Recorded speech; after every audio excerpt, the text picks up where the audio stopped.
Okay. Mr. Speaker, I yield 4 minutes. Oh, wait, just changed, sorry. I yield 3 minutes to the gentleman from Georgia. Gentleman from Georgia is recognized for 3 minutes. I thank the lady for yielding. Mr. Speaker, I rise today to oppose the previous question so that we can immediately consider H.R. 6184, the Halt Fentanyl Act, and stop the deadly flow of fentanyl into our communities.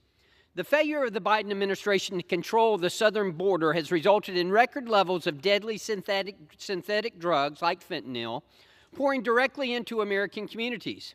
So far this fiscal year, over 10,000 pounds of fentanyl has been seized at the southern border, with even more slipping through into our country. That's enough fentanyl to kill every American 8 times over. There's little doubt that the surge of drug seizures at our border is closely connected to the surge of drug overdose deaths in the United States. In fact, every 7.5 minutes, someone in the United States dies from fentanyl poisoning. Every 7.5 minutes. There's an opportunity here for us to work together to help stem the flow of deadly fentanyl and its analogs into our country. In my home state of Georgia, fentanyl overdose deaths in teens are up 800%. 800%. Tragic overdoses like this are happening every day all over the country.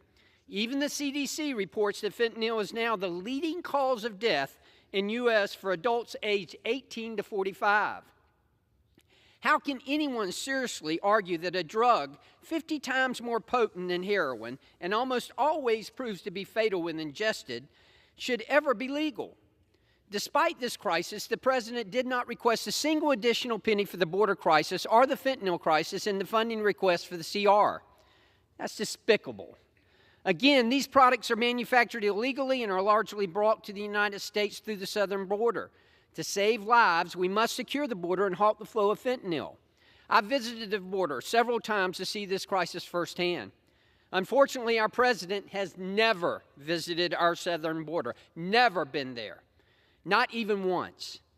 With a record high number of illegal immigrants, smugglers and cartels are using this as an opportunity to traffic more fentanyl substances.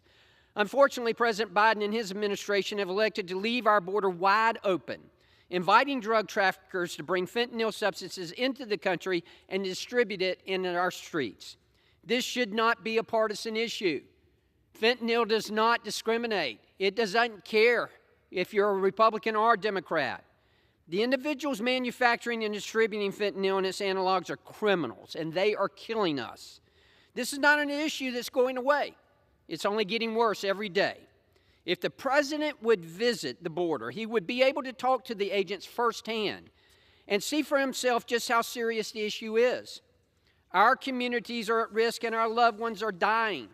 President Biden has ignored this public health crisis for far too long.